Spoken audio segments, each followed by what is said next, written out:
The Macy's Thanksgiving Day Parade is one of the highlights for us Americans on Thanksgiving Day. It's more of just a big advertising campaign and a signifier that Christmas is coming. It consists of massive balloons of beloved characters, and sometimes trees, lampposts, and massive wind gusts, and massive bags of helium don't always mix well. And sometimes they put people in comas. So I'm going to talk about all the insane times the balloons have almost ended people, and other things balloons aren't really supposed to do. The parade began in 1924 to boost sales for Macy's, but it was so successful it became an annual tradition and it displaced the current tradition going since the 1870s, Ragamuffin Day. If you don't know what that is, it's Thanksgiving trick-or-treating. Except for the kids aren't going as Spider-Man and Darth Vader. Everyone dresses up as homeless people, and vagrants, and beggars, and then they begged for candy from the New York people. What a wonderful tradition. I wonder how long Ragamuffin Day would have lasted if the parade never took over. Surely this wouldn't be a thing today. It started as a relatively basic parade. Marching bands, floats, and live animals from the Central Park Zoo. Who wants to watch just circus animals in a parade? Like, who really cares? Well,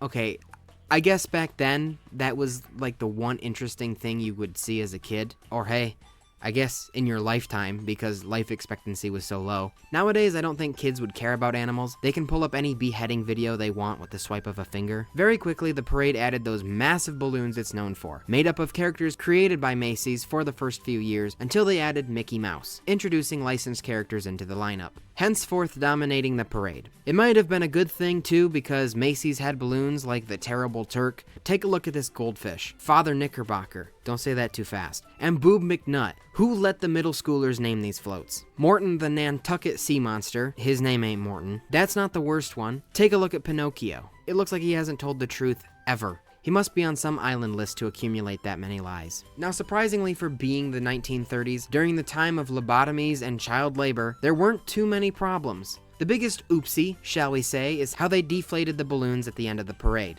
In that, they didn't. They were just sort of like, whee, and let it go into the air. I know at this point in time, Thomas Paine's pamphlet Common Sense probably wasn't too relevant, but I feel like someone must have thought this was a bad idea. They let the massive balloons go and offered up quite a hefty prize of $100, which is like $1,800 if you found it today. They eventually have that reward sum, and eventually cut the whole letting go method. But not because they came to their senses, because it caused some chaos. In 1931, a big old kitty cat flew right into a telephone pole and it went up in flames. Unfortunately, no one pulled out their cell phone and took a picture, so we don't have photo evidence of this. A year later, Tomcat, not this Tomcat, but this Macy's original character that looks like one of those toys they made in Nightmare Before Christmas, a pilot was like, ooh, let me catch this massive balloon, and flew right towards it. People, I think, were just dumber back then. Nah, someone would still do that today. Instead of getting the balloon, they ended up like Baloo and wound up in a tailspin. They were fine, but it was this event, not even the balloon's fault, but this occasion made them stop releasing them. Could you imagine just some oat farmer in his 90s not knowing of the pop culture at the time and seeing this massive Mickey Mouse balloon float over his farm? The horror that these balloons could cause. The Civil War couldn't prepare him for that. There's not really any major disasters for many decades. Some balloons get torn up, arms ripped off. Traumatic for kids, sure, but nothing super major to note. There's about 12 punctures and deflations after Tomcat, up until 1956. High winds gave Mighty Mouse too much flight. The winds were too strong, proving Mighty Mouse not all that mighty, and he deflated. 2 years later, Popeye was low on spinach this day, or had too much, and ironically his arm was popped. The 60s had only 6 instances, nothing interesting except for the introduction of the Sinclair Oil dinosaur. Big Oil has entered the parade. Superman's arm is also punctured. It always seems like the ones that are supposed to be invincible and stoic wind up shriveled. In 1971, there were a few minor instances. Smokey Bear's hat was flattened. Snoopy wrapped around the helium truck's cab, but heavy rain forced the parade to ground all balloons for the first time ever. Next year in 1972, the only issue was with Donald Duck, and his left wing was destroyed, just like the left wing in the election earlier in the month. There were 9 more whoopsies in the rest of the 70s, 5 of which happened in 75. 2 of the oopsies were Underdog, 2 of them were Snoopy, 2 of them were the Weebles, getting completely disemboweled by a tree in 75, and then also couldn't finish in 76 due to a streetlight. We finished the 70s with a total of 14 incidents, and now we enter the 80s. The more modern we're getting, the more incidents we have. 24 in this decade. There's probably an explanation for that. Am I gonna figure it out? Absolutely not. Snoopy continues to struggle this decade. In 80, a shard of glass popped his leg, so the next year he had a large black patch. He almost crashed in 81, but made it out fine, but that black patch detached from his body, deflating him again. The next year, Snoopy's tail was deflated before the parade even began, and then in 85, his Christmas list fell off, but that one was fine. And then ending the decade in 89, his nose was booped too hard and he had to be removed. In 82, Woody Woodpecker got pecked in the head. In 83, Mickey Mouse's arm was ripped off, and then someone got a little overzealous with the pump and exploded Mickey. I just imagine little parts of his balloon flesh scattered across the warehouse. I guess that's what happens when someone other than Minnie blows Mickey. In 84, Garfield's paw got deflated. That will continue to be a very common thing. In 85, Kermit was like every other frog in science class and got dissected right through the stomach. In the same year, Woody Woodpecker got a hole in his coxcomb. I don't have a clue, nor can I find an answer to what a coxcomb is, but it sounds painful. 1986 wasn't a great year for the parade. 2 of Garfield's paws were deflated again. Superman, who's had many issues this decade, gets an entire hand amputated. Olive Oyl gets an arm severed. Raggedy Ann hit a lamppost, smashing it, but she remained fine. Humpty Dumpty didn't fall, but his left hand and leg were deflated, and there were no King's Men to do jack about it. Woody Woodpecker, oh god, he's nearly decapitated this parade. Just look at him. Why didn't they deflate him? And then, ending the parade with Betty Boop. Just yards away from the finish line, she was a little tipsy and collapsed. Kermit, Quickie Bunny, Bugs Bunny, and Pink Panther were the last of this decade to have a few pokes and prods, but 87 to 89 were mostly uneventful. And let's thank Alf for commentating. Now we enter the 90s, where the balloons inhale, unlike the president of that time. I don't know if it was the demonic heavy metal or the evil South Park on the air, but this decade is insane. So insane that regulations came out of it. 43 incidents. There are only 10 parades. You'd think at some point they'd fix the constant issues. It's not like it's a surprise this comes up every year. They have a while to plan. In 91, Kermit returned to the Frog Lord above after a tree pierced him, deflating his head. Did they take him out of the parade? No. They kept his fully inflated body with his head sharing the structural integrity of a grocery bag going through New York. It clearly is not easy being green. In 93, Bart Simpson's shirt was ripped open, having his second worst display of public nudity. Woody Woodpecker was torn. Rex the dinosaur, nope, not that one. This guy from We're Back, a Dinosaur Story, had the same thing happen to him that happened to Kermit. His head flattened, but for the live broadcast, they switched over his test flight footage as to not scar the kids watching at home. And then Spider-Man wasn't too amazing or spectacular, and his head was also deflated. But these weren't the worst things that happened this year. Sonic the Hedgehog. He popped a spike and an arm before being fully penetrated by this lamppost, which not only injured the hedgehog, but a 10-year-old girl and an off-duty police officer. And there was a third woman who sucked in too much helium, but all 3 were ultimately fine. The off-duty police officer let Sonic go without any repercussions. I'm just glad it wasn't a Shadow the Hedgehog balloon. It would have been a much different story. 94, Cat in the Hat lost an arm, Barney lost a leg, Quickie lost an ear, and Elf in the Box collapsed. 95, Snoopy was beheaded, Sky Dancer was skewered in the face, Sonic ran out of lives again, and a tree was too difficult of a boss. Pink Panther took quite a beating. His eye and hand deflated, and his stomach saw some better days. And finally, Dudley the Dragon, a Canadian animated character, was jousted by a lamppost, shattering the glass, making it rain on the crowd. One person got a boo-boo. And then the parade goes swimmingly for 1996. Some wind tore Woody Woodpecker's left hand, but it was fine. A good sign for the rest of the decade.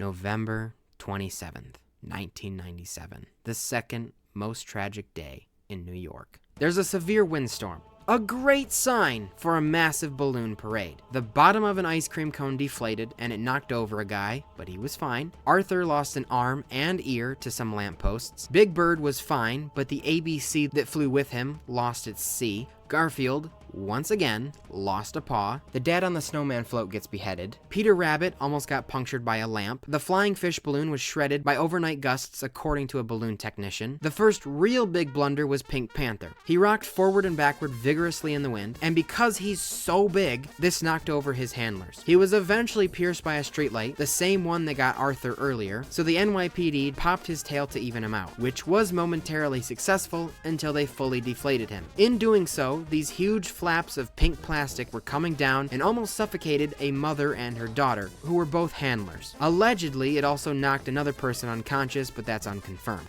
Imagine the last thing you see is Pink Panther's yellow eyes coming down at you, and if you're not knocked out by it, you're deprived of air in this pink plastic catacomb while your muffled screams are being drowned out by the Henry Mancini theme song. Quickie Bunny, just behind Pink Panther, immediately runs into some trouble. His ear popped and deflated, but they carried on until the flaccid ear got caught on a stoplight, where the Pink Panther operators ran back to help Quickie, but alas, his hat ripped right down the middle, and then, like the others, had to be further euthanized. Now, you've probably seen this one, with over 40 million views on YouTube. Barney comes stomping through, knocking down a tree. The people and the balloon were both fine, but the winds picked up, being stronger than his walkers, some of which were anchored on the ground. The purple dinosaur met his end after a streetlight opened up his entire right side, flailing in the wind like a flag. The massive rip, expanding like a black hole, reached the tail portion, popping that as well, and finally the NYPD once again finished the job as if he was a horse with a broken leg. They didn't use a shotgun to the head like they would with the horse, but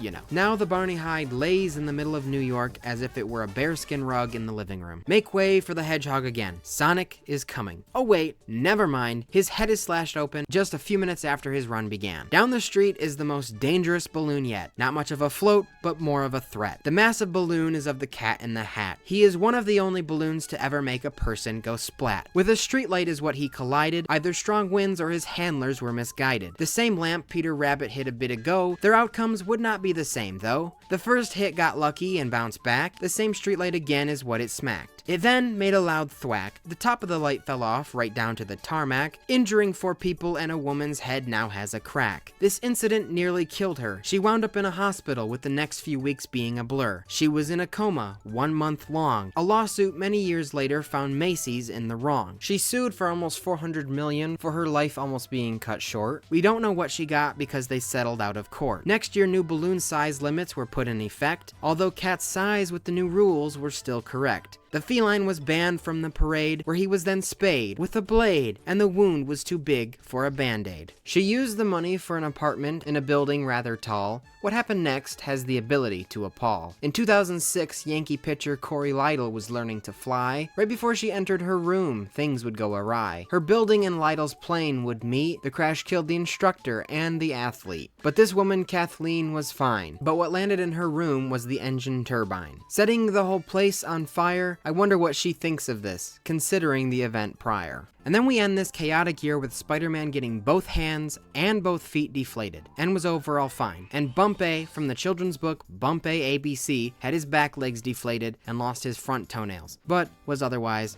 also fine. It's surprising that it took them this long to have more stringent rules on balloon size. 1998 proved to be much less eventful, which is a very easy bar, but there's still some mishaps. One of Garfield's chambers bursts on the inside. Spider-Man had his stomach rip open. Quickie, again, being an issue. This time was due to lack of operators. A tree bested him, being fully deflated. Wild Thing got slashed by a lamppost, leaving a huge opening. Where are the Wild Things? They are removed from the parade. And finally, Mr. Laboratory. Dexter's rocket was deflated. The 2000s started off rocky. No, literally, Rocky ended up leaking, so Bullwinkle was flying all alone. In 01, Ronnie McDonnie got his left arm slashed, and then the next year, Cheezosaurus Rex got his right arm slashed. 04 has so many almosts, but basically everything escaped fine. SpongeBob got caught on a lamppost. Tui, look at this dork. He deflated at the very beginning, but they quickly inflated him and he was fine. Charlie Brown just missed a light. Clifford hit a tree, but was also fine. Garfield is the only one with significant damage, again, on his paw due to a tree. 05, an amazing year. Barney almost completely blew away, but instead remains captive to this parade, only getting his foot damaged. I didn't think I'd talk about M&Ms again so soon, but Red and Yellow put 2 girls in the hospital. Knowing Red,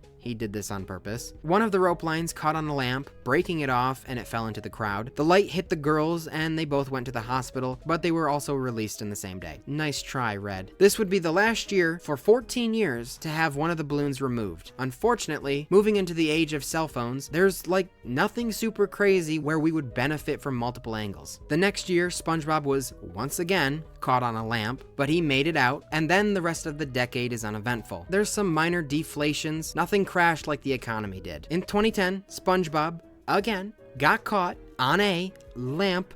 Maybe something should change? In 2012, Uncle Sam had some issues, leading to him being deflated. This is ironic. Of all balloons, Uncle Sam is deflated in 2012, of all years. Now, what does this symbolize? The re-election of Obama. Pikachu's ears deflated, looking like he slicked them back with a comb. And speaking of comb, I don't know how you fix Ronald. The next year, Buzz Lightyear only went to 55th Street and beyond. The Santaland Express float broke down on that street, so Buzz had to pass it, which almost popped his arm. A helper repair vehicle, whatever, ran over one of Buzz's operators. That sounds so much worse than what it is. Her foot was injured. That's it. The next year, 2014, they would add a Skylanders balloon, Eruptor. He didn't do anything bad, but I have to mention Skylanders when I can. In 2017, Jet from Super Wings got stuck in a tree, but he made it out fine. Isn't a balloon of a plane a little redundant, though? Why don't they just get a plane that looks like Jet and fly it through New York? 2018, during the Balloon Fest, which is sort of the test parade, the Goku balloon knocked into one of the handlers, leading to a hospital visit. Its power was obviously over 9,000.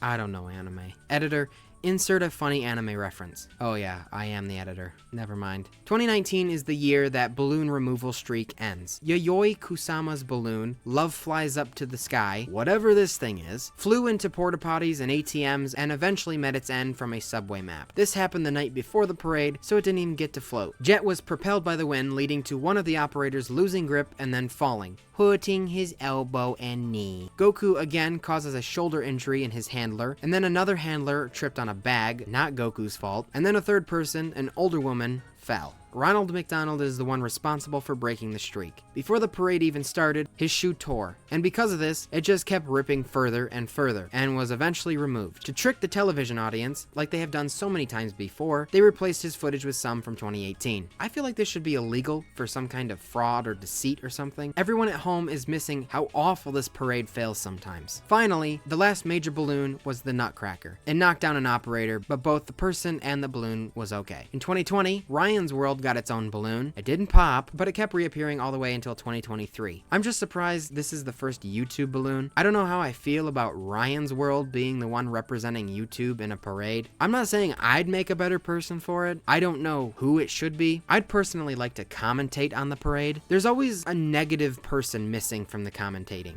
I'd be the missing negative voice. I would make fun of all the people that get hurt. It'd give the dads something to laugh at while they're forced to watch this. That being said, Mr. Beast surely is getting a balloon sometime, right? In 2023, Greg Heffley's arm got poked at by some trees, and Monkey D. Luffy's hat brim was ripped by trees. And finally, Uncle Dan from Migration had a leaky wing. And now here we are, a few weeks before the parade in 2025. Should I have waited a few weeks to see if there would be issues? Maybe. I wouldn't know either way because I've never watched a Macy's Thanksgiving Day Parade prior to this video, and I don't intend on watching any more. I cannot be the only one that thinks these are pretty dumb if you're not there in person. It must just get old fast. Once you've seen one, you've seen them all. Now, I would tune in if at the end of the parade, they got all the balloons in one spot and popped them, and then they just made the entire city of New York high-pitched. That's good TV.